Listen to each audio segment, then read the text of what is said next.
Jamaat Islami is not in political simply to take power. Jamaat Islami only want to establish the Quranic law in our country. Jamaat Islami রাজনৈতিক ক্ষমতা চায় না। জামাত ইসলামী চায় আল্লাহর জমিনে কোরআনের বিধান কায়েম করতে। আমি আপনাদের কাছে প্রশ্ন রাখতে চাই, কোরআনের বিধান কায়েম হোক, এটা কি শুধু জামাত ইসলামীর দায়িত্ব? কোরআনের বিধান কায়েম হোক, এটা কি আপনারা চান না? মুসলমান হিসাবে সমস্ত মুসলমানের দায়িত্ব হলো আল্লাহর জমিনে কোরআনের বিধানের আন্দোলন করা।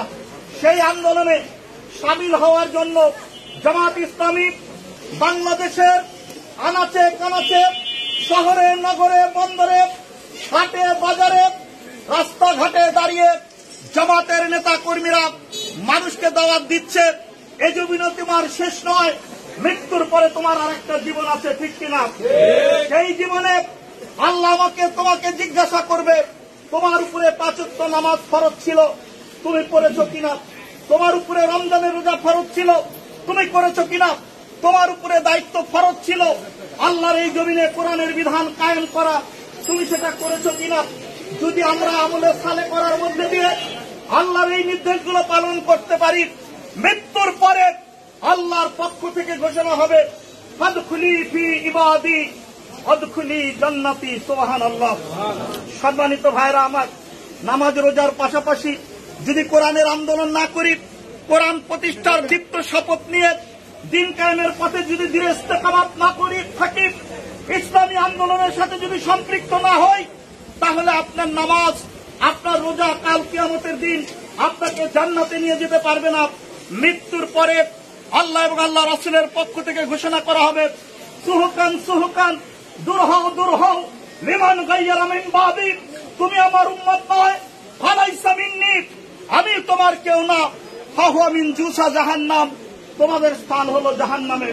আমি আপনাদের কাছে প্রশ্ন রাখতে চাই, আমরা কি জাহান্নামে যেতে চাই?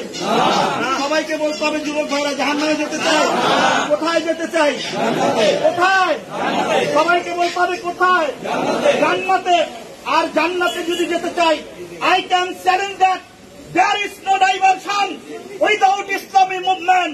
কোরআনের আন্দোলন ছাড়া বিকল্প কোনো পথ নাই, ঠিক কিনা? সুতরাং আমি যুব সমাজকে, আমি মুরব্বীদেরকে, দৌলতপুরবাসীকে উদাত্ত আহ্বান রাখবো, আসুন আখিরাতে নাজাতের জন্য আমরা জামাত ইসলামীর কাতারে সম্পৃক্ত হই, আখিরাতে নাজাতের জন্য ইসলামী আন্দোলনের সাথে সম্পৃক্ত হই, আখিরাতে নাজাতের জন্য জামাত ইসলামীর কাতারে সম্পৃক্ত হয়ে আল্লাহর জমিনে কোরআনের বিধান কায়েমের দীপ্ত শপথ নেই। আল্লাহ আমাদেরকে তৌফিক দান করুন। এই কথাগুলো বলেই সবাইকে জামাত ইসলামীর কাতারে ঐক্যবদ্ধভাবে কোরআন প্রতিষ্ঠার আন্দোলনের সংগ্রামে এগিয়ে আসার উদাত্ত আহ্বান রেখেই আমি আমার কথা শেষ করছি। আপনারা দাঁড়িয়ে আমাদের কথাগুলো শুনলেন। আল্লাহ রাব্বুল আলামিন আপনাদের সবাইকে উত্তম যাজা এবং খায়ের দান করুন।